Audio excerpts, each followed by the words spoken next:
आज हम देखेंगे पावर सिस्टम में ओवरहेड लाइंस की जो परफॉर्मेंस है, ठीक है ना। परफॉर्मेंस का मतलब है हम ओवरहेड लाइंस का जो पावर लॉस है, ठीक है, उसकी एफिशिएंसी देखेंगे, उसकी वोल्टेज रेगुलेशन देखेंगे, ठीक है ना। ओवरहेड ट्रांसमिशन लाइंस की जो है इसी चीज़ को voltage drop, power loss, efficiency, voltage regulation को ही बोलते हैं परफॉर्मेंस ऑफ ट्रांसमिशन लाइन, ठीक है ना। अब ट्रांसमिशन लाइन जो है तीन पार्ट्स में, तीन चीज़ों में, टाइप्स में डिवाइड है: शॉर्ट, मीडियम और लाइन लॉन्ग, ठीक है ना। शॉर्ट लाइन उसको बोलेंगे, शॉर्ट ट्रांसमिशन लाइन उसको बोलेंगे जिसकी फ्रिक्वेंसी लेंथ, फ्रिक्वेंसी मतलब जैसे हमारी नॉर्मली 50 हर्ट्ज है, तो फ्रिक्वेंसी लेंथ जो है 4000 हर्ट्ज किलोमीटर से कम हो। 4000 हर्ट्ज किलोमीटर, 4000 हर्ट्ज किलोमीटर से कम हो, एफएल उसको बोलेंगे शॉर्ट ट्रांसमिशन लाइन, ठीक है। तो और साथ में सिर्फ इसके सिर्फ फ्रिक्वेंसी लेंथ के हिसाब से नहीं है, इसका वोल्टेज भी उस लेवल में आना चाहिए और फ्रिक्वेंसी भी उस लेवल में आना चाहिए, लेंथ भी उस लेवल में। अगर हम सिंपल इसको लेंथ में लेते हैं, अगर हमारी 50 हर्ट्ज फ्रिक्वेंसी है और अगर सिंपल लेंथ में लेते हैं, मान लो फ्रिक्वेंसी कांस्टेंट है हमारी, तो अगर लेंथ है तो लेंथ हमारी 80 किलोमीटर से कम होनी चाहिए, ठीक है। कुछ बुक्स में 100 किलोमीटर लिखा हुआ है, लेकिन हम 80 किलोमीटर लेते हैं, ठीक है। 80 किलोमीटर से कम होनी चाहिए हमारी लेंथ, किसकी किसकी डेफिनेशन के लिए? शॉर्ट लाइन के लिए, ठीक है ना। और अगर वोल्टेज देखें तो इसके अंदर जो वोल्टेज हमने यूज करनी है वो 20 kV तक यूज करनी है, मतलब 0 से लेके 20 किलो वोल्ट तक यूज करनी है, इससे ज्यादा वोल्टेज हमने यूज नहीं करनी है। तो अगर ये सारी चीजें हैं इसके अंदर, तो हम फिर क्या करेंगे? कैपेसिटेंस को नेग्लेक्ट कर देंगे, अवॉइड कर देंगे during our calculation for voltage और पावर लॉस एफिशिएंसी के लिए हम क्या करेंगे? कैपेसिटेंस को नेग्लेक्ट कर देंगे, ठीक है ना। क्योंकि हमें लगता है कि इसके अंदर जो कैपेसिटेंस बहुत ही मिनिमम है, तो वो कैपेसिटेंस को कैलकुलेशन में रखने की जरूरत नहीं है। तो अगर मीडियम लाइन हम बोले, तो मीडियम लाइन क्या है? जिसकी जो है 4000 हर्ट्ज किलोमीटर, 4000 हर्ट्ज किलोमीटर से 12000 हर्ट्ज किलोमीटर के बीच में जिसकी वो फ्रिक्वेंसी लेंथ है, उसको हम बोलेंगे शॉर्ट ट्रांसमिशन लाइन, ठीक है ना। तो अगर लेंथ के हिसाब से देखें, अगर 50 हर्ट्ज जो है आपकी फ्रिक्वेंसी कांस्टेंट है, तो जिसकी 80 किलोमीटर से लेके 240 किलोमीटर, कितना? 80 किलोमीटर से लेके 240 किलोमीटर के बीच में जिसकी लेंथ है, उसको क्या बोलेंगे? Medium transmission line. क्या बोलेंगे? Medium transmission line. तो लेंथ कितनी है? 80 से 240 किलोमीटर, ठीक है। 240 किलोमीटर आपकी लेंथ आ गई, ठीक है। तो अगर वोल्टेज की बात करें, तो इसके अंदर वोल्टेज हम यूज करेंगे 20 किलो वोल्ट से ऊपर, 100 किलो वोल्ट के नीचे। 100 किलो वोल्ट से नीचे और 20 किलो वोल्ट के बीच में जो वोल्टेज हम यूज करेंगे, तो वो ट्रांसमिशन लाइन क्या कहलाएगी? वो कहलाएगी हमारी मीडियम ट्रांसमिशन लाइन। इसके अंदर क्या है? इसको कैपेसिटेंस को भी हमें लेना पड़ता है कैलकुलेशंस में। तो कैपेसिटेंस जो है कांस्टेंट है और कंसंट्रेटेड है, मतलब एक जगह पे कंसंट्रेटेड है, इसको हम मानते हैं, ठीक है ना। कैलकुलेशन में लेने के लिए हम इसको लम्प्ड कैपेसिटेंस मानते हैं। लम्प्ड मतलब कंसंट्रेटेड पॉइंट, ठीक है। तो अगर लॉन्ग ट्रांसमिशन लाइन है, तो लॉन्ग ट्रांसमिशन लाइन क्या है? 12000 हर्ट्ज किलोमीटर से ज्यादा होनी चाहिए फ्रीक्वेंसी लेंथ उसकी, ठीक है। तो लेंथ के हिसाब से क्या 240 किलोमीटर से क्या होनी चाहिए? लेंथ ज्यादा होनी चाहिए, मतलब 300 किलोमीटर, 400 किलोमीटर, 250 किलोमीटर, 500 किलोमीटर की लाइन जो है वो हमारी लॉन्ग ट्रांसमिशन लाइन में आएगी। और उसके अंदर वोल्टेज क्या होनी चाहिए? वोल्टेज 100 किलो वोल्ट से ज्यादा होनी चाहिए, 100 किलो वोल्ट से ज्यादा होनी चाहिए वोल्टेज हमारी ज्यादा, मतलब 200 kilo volt, 400 kilo volt, 600 kilo volt, 800 kilo volt, 1200 kilo volt, ये सारी किसमें आएंगी? लॉन्ग ट्रांसमिशन लाइन में आएगी। तो हम इसके अंदर क्या करते हैं? हम इसके अंदर हम कैपेसिटेंस, इंडक्टेंस एंड रेजिस्टेंस क्या है? हमारी यूनिफॉर्मली डिस्ट्रीब्यूटेड है। क्या है? Uniformly distributed. हर एक किलोमीटर में थोड़ा थोड़ा करके हमने इसको डिस्ट्रीब्यूट कर रखा है पूरी लाइन के अंदर, ठीक है ना। पूरी लाइन में यूनिफॉर्मली डिस्ट्रीब्यूट किया हुआ है हमने। तो इसको हम uniformly distribution of capacitance, inductance and resistance लेंगे फॉर अवर कैलकुलेशन में, ठीक है ना। अब हम एक सिंपल सी एग्जांपल लेते हैं, एक शॉर्ट ट्रांसमिशन लाइन की एग्जांपल लेते हैं, ताकि लाइन को थोड़ा सा हमें कैलकुलेशन समझाएं कैसे करते हैं। ये अब थोड़ा सा बारीक रखा ताकि मुझे एक ही लेक्चर में समझाना था, तो बाकी अगर ज़्यादा लगेगा तो हम दूसरे लेक्चर्स में भी इसको कंटिन्यू करेंगे, लेकिन ये पूरा एक ही में क्लोज करना चाहिए हमें जहाँ तक, क्योंकि फिर वो और कुछ ज़्यादा कन्फ्यूजन का बात है। तो अगर एक सिंपल ट्रांसमिशन लाइन मानते हैं हम, ठीक है। अब ट्रांसमिशन लाइन है, उसकी रेजिस्टेंस भी होगी जिसको हम आर के साथ बताएंगे, उसकी इंडक्टेंस भी होगी जिसको हम एक्स का शो करेंगे। आर और एक्स को अगर टोटल इंपीडेंस देखेंगे, टोटल इनकी इंपीडेंस देखेंगे, तो उसको किससे शो करेंगे? जेड के साथ शो करेंगे, ठीक है ना। तो अगर इसमें से करंट जा रहा है, इस साइड से सेंडिंग एंड से करंट जा रहा है, तो उसको आई एस लिखेंगे हम, सेंडिंग एंड करंट। तो जो हमारा लोड के आसपास हमारा करंट मिल रहा है उसको I current, I R receiving बोलेंगे हम, ठीक है ना, रिसीविंग करंट बोलेंगे। तो सेंडिंग एंड वोल्टेज होगा स्टार्टिंग में जो वोल्टेज हम सेंड कर रहे हैं, और वी आर होगा रिसीविंग एंड वोल्टेज, ठीक है। तो ये हमें छोटे मोटे की नोमेनक्लेचर आपकी पता होनी चाहिए। तो क्या है तो फॉर शॉर्ट ट्रांसमिशन लाइन में है I sending is equal to normally किसके बराबर होता है, आई रिसीविंग के बराबर होता है हमारा किसमें, शॉर्ट ट्रांसमिशन लाइन में I sending equal to I receiving, ठीक है। तो अगर हम इस कैलकुलेशन इसके अंदर रेजिस्टेंस और इंडक्टेंस लेते हैं तो हमारा किसके बराबर आएगा, आई सेंडिंग किसके बराबर आना चाहिए, आई रिसीविंग, ठीक है ना, आई रिसीविंग प्लस आई आर, ठीक है ना, आई आर इंटू जेड, ये वाला जेड, जेड मतलब टोटल इंपीडेंस सर्किट क्या है, I R plus I into Z. ये हमारा आ गया सिंपल एक formula for short transmission line. तो इसमें देखो कैलकुलेशन कितनी आसान हो जाती है इसमें शॉर्ट ट्रांसमिशन लाइन, क्योंकि कैपेसिटेंस हम लेते नहीं है, तो पहले बताया मैंने, नेगलेक्ट करते हैं हम कैपेसिटेंस, ठीक है ना, कैपेसिटेंस हम नेगलेक्ट करते हैं इसमें शॉर्ट ट्रांसमिशन लाइन में। अब क्या है हम इसको अब क्या है अगर हम इसको थोड़ा सा और, अब देखा मैंने इसमें लॉन्ग ट्रांसमिशन लाइन में कैपेसिटेंस जो है यूनिफॉर्मली, कैपेसिटेंस इंडक्टेंस और रेजिस्टेंस यूनिफॉर्मली डिस्ट्रीब्यूटेड है, और इसका मीडियम ट्रांसमिशन लाइन में कैपेसिटेंस कंसंट्रेटेड मानते हैं हम एक जगह पे, टी और पाई नेटवर्क लेते हैं हम इसमें कैलकुलेशंस में। तो अब क्या है, अब ये कैलकुलेशन बड़ी मुश्किल हो जाती है अगर हम सिंपल तरीके से सॉल्व करें। तो हम इसको क्या करते हैं, हम इसको टू पोर्ट नेटवर्क की तरह एक समझते हैं इस चीज़ को। तो मान लो कि अगर आपका क्योंकि ट्रांसमिशन लाइन बहुत लंबी है, तो इसको हर एक पार्ट में डिवाइड करते कैलकुलेशन करने में बड़ी मुश्किल आ जाएगी। तो हम इसको क्या कहते हैं, टू पोर्ट नेटवर्क के हिसाब से इसको सॉल्व करने की कोशिश करते हैं। ये कहते हैं कि अगर एक ट्रांसमिशन लाइन है, इसको अगर हम टू पोर्ट नेटवर्क लेते हैं, तो ABCD होगा इसके अंदर, ठीक है ना, ABCD हमने टू पोर्ट नेटवर्क लिया समझाने के लिए। एक साइड से जो करंट जा रहा है इसको आई सेंडिंग लिखेंगे, तो वोल्टेज को होगी आई वी सेंडिंग, तो ABCD पैरामीटर इसके अंदर है। और अगर रिसीविंग वोल्टेज है तो IR होगी, तो रिसीविंग वोल्टेज हमारी VR होगी, ठीक है। तो जो रिसीविंग करंट होगा वो हमारा IR होगा, ठीक है। तो ये आ गया हमारा टू पोर्ट नेटवर्क। तो मीडियम ट्रांसमिशन लाइन में क्या करते हैं, हम दो ट्रांसमिशन नेटवर्क यूज करते हैं इसमें। एक आ गया हमारा पाई नेटवर्क, ये आ गया हमारा पाई नेटवर्क। पाई नेटवर्क में क्या है, कैपेसिटेंस को हम दो पार्ट में डिवाइड कर देते हैं, ठीक है ना, C/2 हो गया हमारा Y/2, ठीक है ना। तो Y क्या है, हमारी कैपेसिटेंस है, ठीक है ना, जो C होगी तो वही हमारी Y होगी, कैपेसिटेंस होगी। तो ये कंफ्यूजन नहीं होना कि Y कहाँ से आया, Y क्या है, कैपेसिटेंस है, ठीक है ना। तो हमने कैपेसिटेंस को दो पार्ट में डिवाइड कर दिया, ये वाला पार्ट एक हमने सेंडिंग एंड में ले लिया कैपेसिटेंस, और एक हमने रिसीविंग एंड में कैपेसिटेंस ले ली। ये कैपेसिटेंस इसके बराबर होगी, जो ओवरऑल कैपेसिटेंस होगी उसका हाफ होगा, ठीक है ना। इसलिए हमने C/2 ले रखा है और Y/2 ले रखा है, और रेजिस्टेंस हमारी टोटल रेजिस्टेंस जो हमने सेंटर में ले रखी है। तो ये एक तरह से हमें पाई की तरह नजर आता है, ठीक है ना।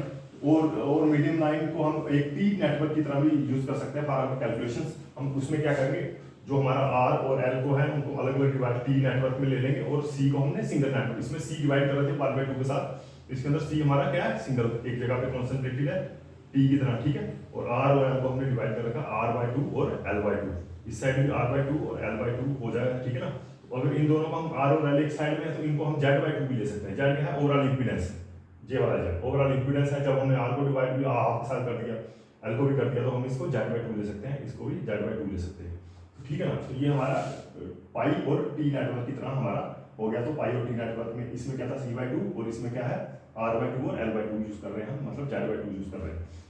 तो ये था इसमें। तो अगर हमने इसको सॉल्व करना है हम, ठीक है ना, तो अब टू पोर्ट नेटवर्क को हम देख लेते हैं हम for short line. Short line के लिए हम क्या करेंगे, इसको मिटा लेते हैं। अब ये तो समझ आ ही गया टू पोर्ट नेटवर्क कहाँ से आया, ठीक है ना। हम इसको कैलकुलेशन के लिए यूज कर रहे हैं, इसको मानते हैं टू पोर्ट नेटवर्क की तरह यूज कर रहे हैं, ठीक। Calculation to make our calculation easy. तो ये अब थोड़ा सा मिटा देता हूँ मैं। अब क्या है, इसको मिटा देता हूँ, ठीक है ना।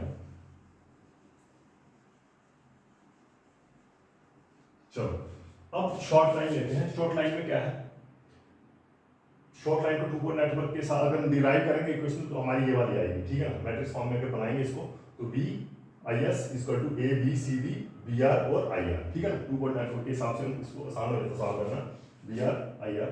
तो इसके अंदर क्या है, शॉर्ट नेटवर्क में हमें ये चीज याद करनी पड़ेगी, ABCD हमें याद रखने पड़ेगी अभी। बाकी B और IS की सेम ही रहेगा, BR और IR सेम रहेगा, ABCD ही चेंज होगा इसमें हमारे part of calculation for short, medium and long transmission line. तो इसमें क्या है, शॉर्ट लाइन में क्या है हमारा, A = 1 होता है, B = Z होता है, C = 0 होता है, और D = 1 होता है, ठीक है। तो ये हमें याद करना पड़ेगा। तो क्या होता है शॉर्ट में लाइन में, A = 1, B = Z, C equal to 0 और D इक्वल टू 1 हो जाएगा। तो यहाँ पे भी देखो आप, ठीक है ना, शॉर्ट लाइन के लिए क्या है, शॉर्ट लाइन के लिए हम सीरीज इंपीडेंस लेते हैं, ये हमने सीरीज ले रखा है। तो A क्या है, A हमारी आ गया 1 और Z B क्या है Z और C क्या है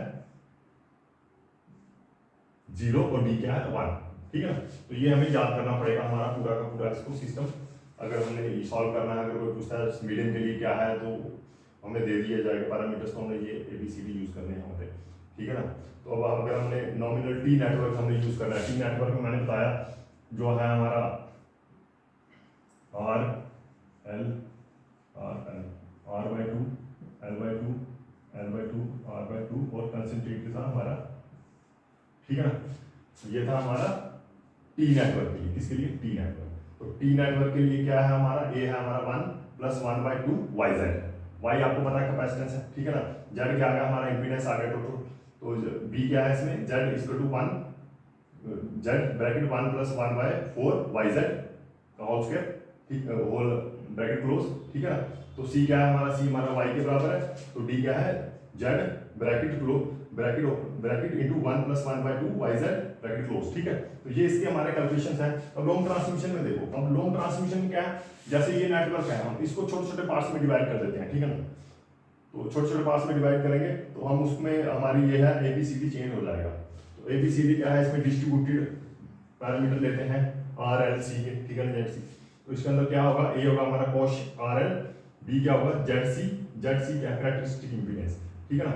तो sin H RL sin RL by ZC cos H RL, ठीक है ना। तो ये हमारे ABCD पैरामीटर हो जाएंगे लॉन्ग ट्रांसमिशन लाइन के। तो इसमें क्या है, ZC क्या है, characteristic impedance of transmission line, ठीक है। तो ये चीज आपने याद करनी है। तो अब थोड़ा सा हम आते हैं, अब क्या था परफॉर्मेंस में, वोल्टेज रेगुलेशन एफिशिएंसी किसके बराबर होगी, एफिशिएंसी होगी power received divided by power sending, ठीक है ना। Power receiving divided by power sending किसके बराबर होगी, वो हमारी हो जाएगी power efficiency, power receiving divided by power sending के, मतलब आउटपुट बाय इनपुट, क्या आउटपुट बाय इनपुट हमारा बराबर होगा पावर एफिशिएंसी के बराबर। अब करते हैं हम पावर एफिशिएंसी को मिटा देते हैं अभी, ठीक है ना। अब आएगा हमारा वोल्टेज रेगुलेशन। तो अब हमने ये देखा, ये था हमारा शॉर्ट ट्रांसमिशन लाइन के लिए था हमारा वोल्टेज, सेंडिंग वोल्टेज किसके बराबर था, VR प्लस IR Z, ठीक है ना। तो अब अगर हम इसको पावर फैक्टर भी अगर इसके अंदर इंक्लूड करते हैं तो वो किसके बराबर होगा, V सेंडिंग किसके बराबर होगा, V sending equal to VR plus IR मतलब receiving end current into R cos नहीं पावर फैक्टर है ये, cos 5R plus IR x sin IR, ठीक है। तो ये हमारा कब होगा, जब हमारा पावर फैक्टर हमने इसमें इंक्लूड करना है कैलकुलेशंस, ठीक है ना। तो सेंडिंग एंड वोल्टेज हमारी किसके बराबर होगी, VR plus IR R cos 5 plus IR x sin 5, ठीक है। तो ये आ जाएगा हमारा voltage at sending end voltage, ठीक है ना। अगर निकालनी हो रिसीविंग एंड की मदद से तो फिर आ गया हमारा वोल्टेज रेगुलेशन। वोल्टेज रेगुलेशन किसके बराबर होगा, वोल्टेज रेगुलेशन किसके बराबर होता है, voltage at no load minus voltage at full load divided by voltage at full load. तो वोल्टेज एट नो लोड किसके, अगर वोल्टेज रेगुलेशन देखेंगे रिसीविंग एंड पे, किस पे, रिसीविंग एंड पे।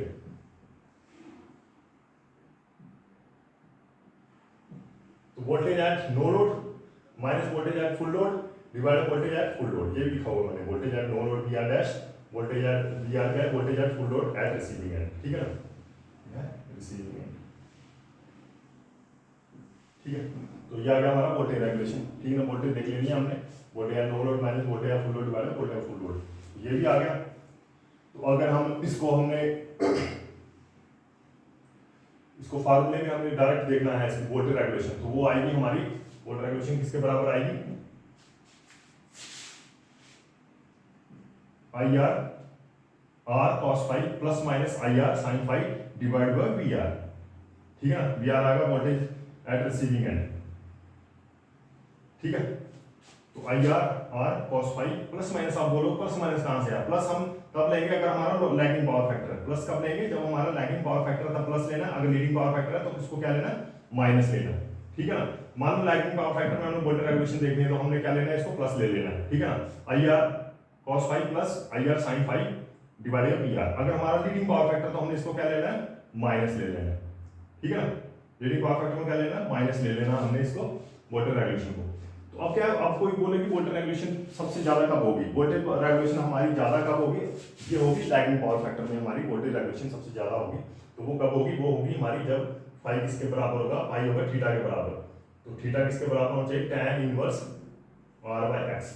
क्या होना चाहिए, theta tan inverse r by x के बराबर होना चाहिए, तब हमारी वोल्टेज रेगुलेशन मैक्सिमम होगी। अगर कोई बोले वोल्टेज रेगुलेशन जीरो कब होगी, तो वोल्टेज रेगुलेशन हमारी जीरो कब होगी, जीरो होगी हमारी 0.707 पे। 0.707 पे जब हमारा थीटा होगा, और कब होगी ये leading power factor. Leading power factor में हमारी वोल्टेज रेगुलेशन होगी जीरो। ठीक है, तो ये चीजें थोड़ी सी याद रखनी है। ठीक है, तो ये था। अब आते हैं पोर्ट नेटवर्क के ऊपर ही। तो पोर्ट नेटवर्क के ऊपर कई बार कंडीशन आती है कि AD माइनस BC किसके बराबर होना चाहिए। तो AD माइनस BC होता है हमारा 1 के बराबर।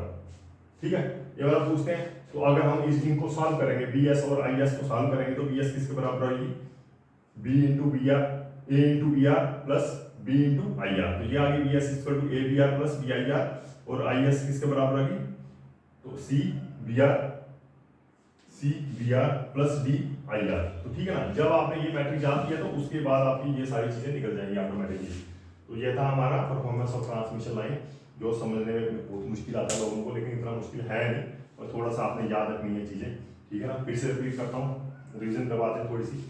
वोल्टेज परफॉर्मेंस ट्रांसमिशन लाइन में क्या करेंगे, वोल्टेज ड्रॉप देखेंगे, वोल्टेज पावर लॉस देखेंगे, ठीक है ना, एफिशिएंसी देखेंगे हम। ठीक है, तो शॉर्ट ट्रांसमिशन लाइन क्या है, जिसकी 4000 हर्ट्ज किलोमीटर से कम है लाइन, तो उसको बोलेंगे शॉर्ट ट्रांसमिशन लाइन। लेंथ उसकी 80 किलोमीटर से कम होनी चाहिए, वोल्टेज उसमें 20 किलोवोल्ट से कम होना चाहिए, और कैपेसिटेंस हम नेगलेक्ट कर देते हैं short transmission line. Medium transmission line में क्या है, 4000 हर्ट्ज किलोमीटर से 12000 हर्ट्ज किलोमीटर के बीच में होनी चाहिए उसकी लेंथ, और अगर 80 से 240 किलोमीटर के बीच में लेंथ होनी चाहिए इसकी। ठीक है ना, तो 20 किलोवोल्ट से लेके 100 किलोवोल्ट के बीच में होनी चाहिए वोल्टेज, ना उससे ज़्यादा होनी चाहिए ना उससे कम होनी चाहिए। ठीक है, कैपेसिटेंस को हम कंसंट्रेटेड मानते हैं, इसमें टी और पाई नेटवर्क यूज करते हैं हम कैलकुलेशन के लिए। ठीक है, लॉन्ग ट्रांसमिशन लाइन में क्या है कि उसकी 12 हर्ट्ज किलोमीटर से ज़्यादा होनी चाहिए उसकी लेंथ।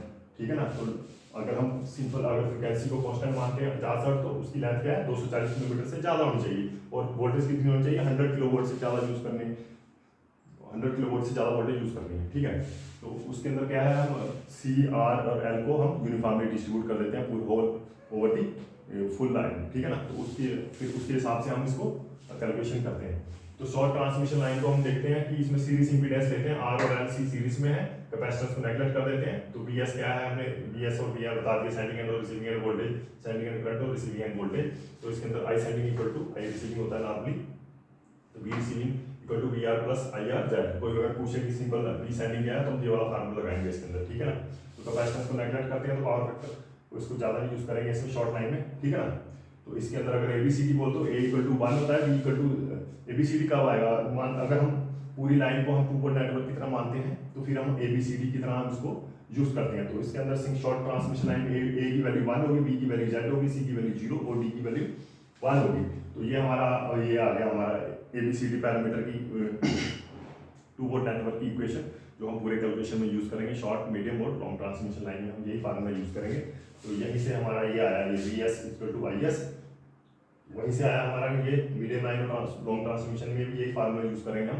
तो AD माइनस BC होता है, 1 हमारा होता है। तो T नेटवर्क मैंने बनाया हुआ है, पाई नेटवर्क भी बनाया था, वो आपने पता आपको। उसके अंदर T वाले में क्या है, C फुल लेंगे हम, R और L को डिवाइड कर देंगे। C क्या हमारा Y, ठीक है ना, तो Z क्या है हमारा ओवरऑल इम्पीडेंस।